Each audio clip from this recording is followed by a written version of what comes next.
பிரபுபாதர் மேற்கத்திய நாடுகளில் பிரச்சாரம் செய்திருக்கிறார். அங்கே பார்த்தீங்கன்னா எல்லா விதமான பாவ செயல்கள் செய்திருக்காங்க. அவங்க உணவு முறைகள், அவங்க உறவு முறைகள், அவங்க எல்லாமே பாவ செயல்கள் நிறைந்ததாக தான் இருக்குது. வெளிநாட்டில் பார்த்தீங்கன்னா மது, மாது, சூது, மாமிசம் இதுதான் அதிகமாக இருக்கும் வெளிநாட்டில். குறிப்பாக அமெரிக்கா போன்ற நாடுகளில் போதை மருந்து கடிகை ஆகியிருப்பார்கள். தவறான பாலுறவு, மாமிசம், குறிப்பாக மாட்டு இறைச்சி உண்ணக்கூடியவர்கள் அமெரிக்க நாட்டை சார்ந்தவர்கள். அப்படிப்பட்டவர்களும் கிருஷ்ண பக்தர்கள் ஆகியிருக்கிறார்கள். எதற்காக என்றால் அவர்கள் குருவிடம் சரணாகதி அடைந்திருக்கிறார்கள். குரு கிருஷ்ணனிடம் சரணாகதி அடைந்ததால் அவர்கள் கிருஷ்ண பக்தர்களாக இருக்கிறார்கள்.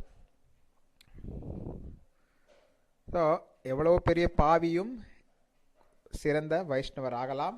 எப்பொழுது என்றால் அவர் குருவிடம் சரணாகதி அடைந்தார். வால்மீகி முனி கூட ஒரு வேடனாக இருந்தவர். நாரத முனியிடம் சரணாகதி அடைந்த பிறகு அவர் சிறந்த